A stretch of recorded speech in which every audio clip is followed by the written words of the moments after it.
musica.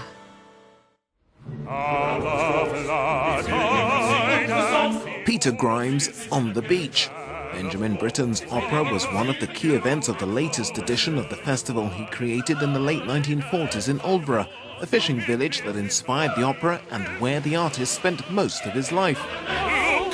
Benjamin Britten was an acclaimed conductor, an accomplished musician, but above all, one of the major composers of the last century. And this year, 2013, marks the centenary of his birth. His personality and the Suffolk region are tightly intertwined. There is something about his music that reflects the coast and the sea.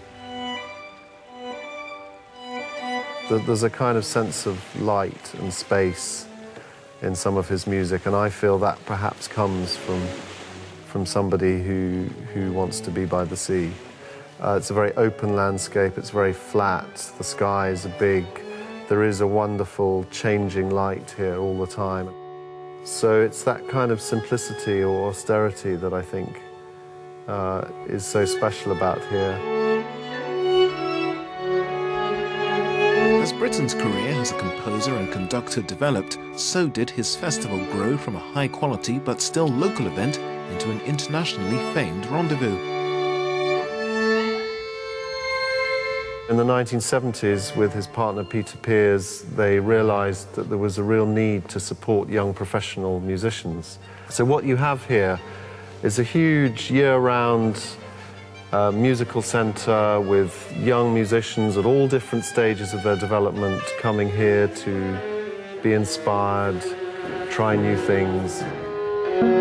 A centenary masterclass devised for young but already established musicians has been recently devoted to Britten's string quartets.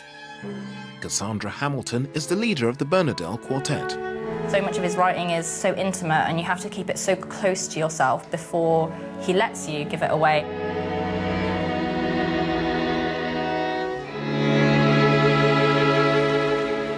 I've just been walking up and down the beach, just it's so silent there. It's amazing to just, you don't have to think about anything or listen to anything.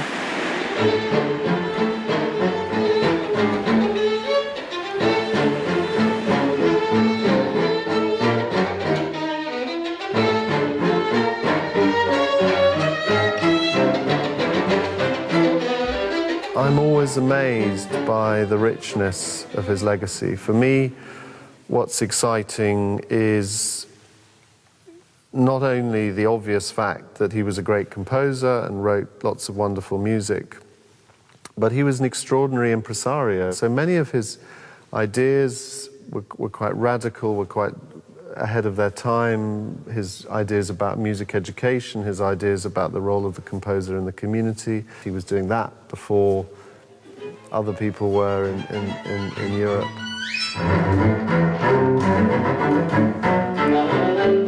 In the last bars of the third quartet, which Britten composed at the end of his life, the music freezes on an unresolved chord, a question.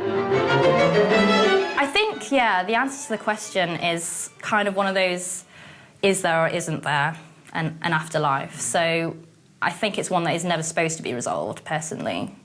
And I like that because it's so unexpected, but it's what Britten does best, actually. He always takes us by surprise.